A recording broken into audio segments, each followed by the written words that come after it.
I found the perfect opening for you against the white's first move, pawn to e4. That works extremely well and maximizes your chances of winning against opponents who are below 1900. So if they're above that, I have nothing to say, but if they're below that level, this opening is going to be absolutely crushing. I'm talking about a special variation of the Alekhine Defense.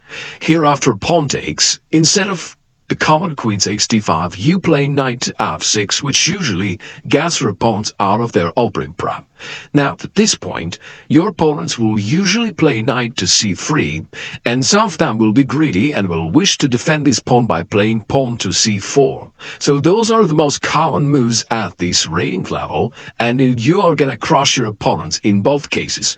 The most popular move by far is knight to c3, which actually is a meaningless move because it doesn't defend this pawn in a way you can and will capture it. And now white usually captures this knight on d5, which is yet another mistake. It only helps black to activate their queen. And if you look at this position, you can already easily see that black is slightly ahead because the position is more or less symmetric. But thanks to this queen, you're a little bit more active already. So you already tricked white and got a slightly better game here. Now, at this point, while will at some point play pawn d4 if they want to ever develop their queen side, this bishop from c1, so I can make this arrow, yeah, that is the one.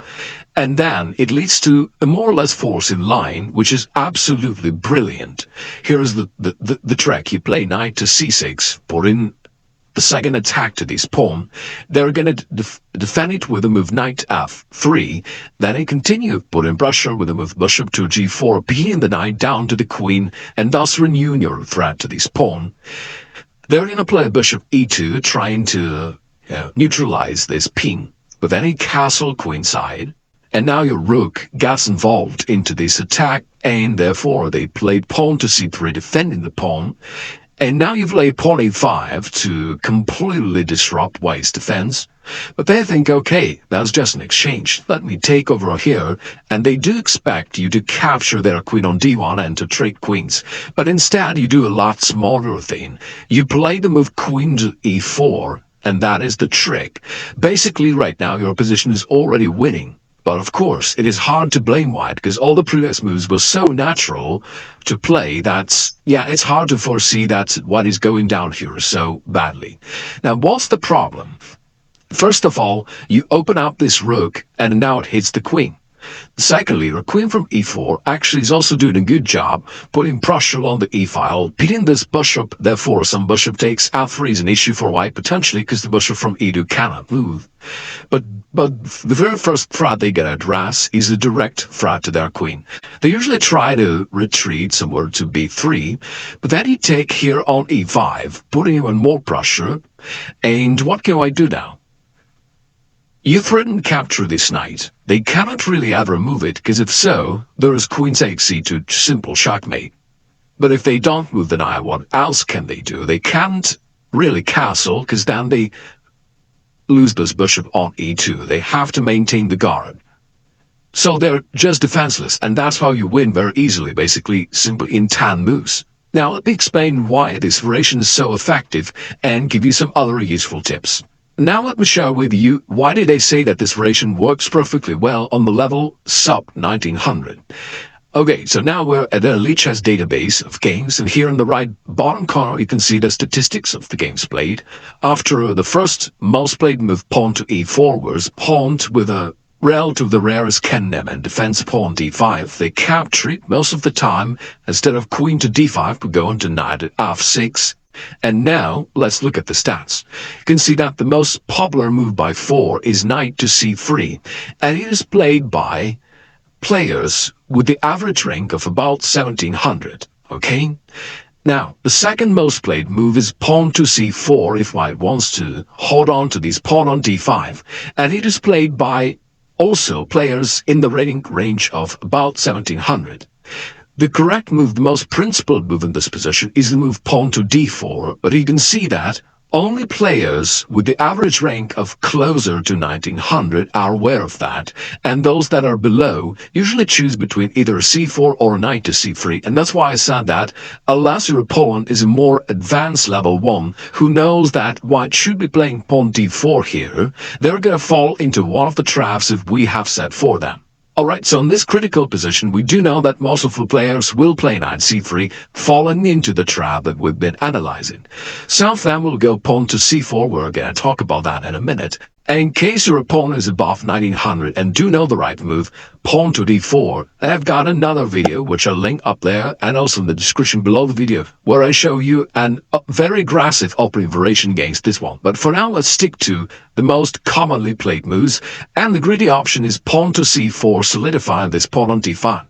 In this case, we are playing pawn e6.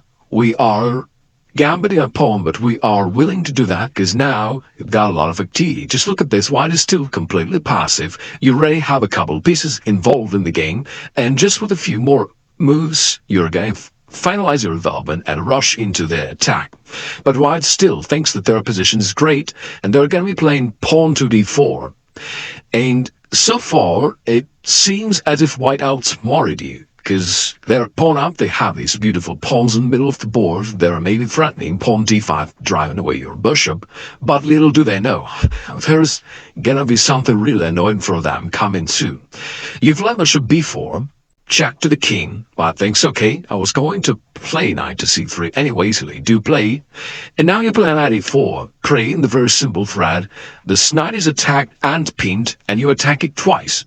Looks like there are many options for white to choose from on how to defend this knight, but in fact, the majority of them gets white in trouble. And actually, there is even no just completely good option, because white is in some trouble in all of the variations. For example, if they want to evolve the other knight to defend this one on c4 and play knight to the e2, they actually halt this bishop. It no longer defends the pawn on c4, and therefore we can just grab it, and now we even put more pressure on white's position. Just look at this.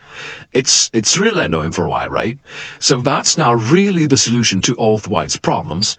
If they try playing bishop d2, which is the most played move in this position, you can now snatch the pawn on d4, queen takes, because the pawn is no longer defended by white's queen. This bishop on d2 is standing on the way.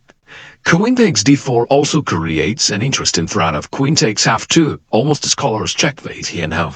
So if white is careless, you are going to deliver that checkmate. But even if white is aware of that, and let's say they trade off, white is still in trouble. You just create this unbearable pressure along all the lines and diagonals, along this file, along this file. Let's say they were going to play bishop e2. Now your bishop on d4 is heading for you to defend it knight to c6, and your plan is very simple. You're going to simply castle. You can see that you put so much pressure on white along the d file with your rook, along the e file with the queen. The queen is also hitting this pawn on g2. Your bishop also is hitting this pawn on c4. You have so many threats that white is already defenseless. Even if they do play proper moves, let's say they trade off the bishop, knight takes, they're still in trouble. Now you're threatening knight to c2, fork to the king and the rook. If they find the right move, queen a4, pushing your knight back, that's not a problem, because white is still left with their major problem, the centralized king, which can't run away. If they play knight f3, you simply castle queenside for part of your plan, and the king cannot castle because that would hand the bishop on e2. And if not, you just attack along the e-file anyway. You simply play rook to e8, and you deliver a crush and attack along the e-file, and white is defenseless. There is nothing they can oppose. Another counterweight for white to try and save their position is move queen to d3, trying to attack your knight and defend his knight. In that case, you don't trade, you want to maintain the pressure, and so you play bishop to f5. And now, not only you maintain this attack against this knight, which is pinned, but also you put this unpleasant opposition of your bishop against white's queen. In most cases, they try to move it away, queen e3, which is actually a move in the wrong direction anyway, because they keep dancing around with queen. You simply castle, vacating the e8 square for your rook, and on the next move, after they play something like bishop d2, trying to unpin this knight from c3, you've simply played rook to e8, and now You have the Crucian attack on the e-file. They cannot save both the king and the queen. On the next move, after virtually any move, you'll play something like knight takes c3, discard attack, and you win. If they take themselves on e4, then just rook recaptures, and now thanks to this ping, you're gonna win the queen. For example, if bishop takes b4, you could take the queen. It's even more fun to take this queen, pawn on d4 with your queen, putting white in big trouble. Now, the queen cannot move off the e-file because it's been down to the king, and you're gonna capture it anyway, and you're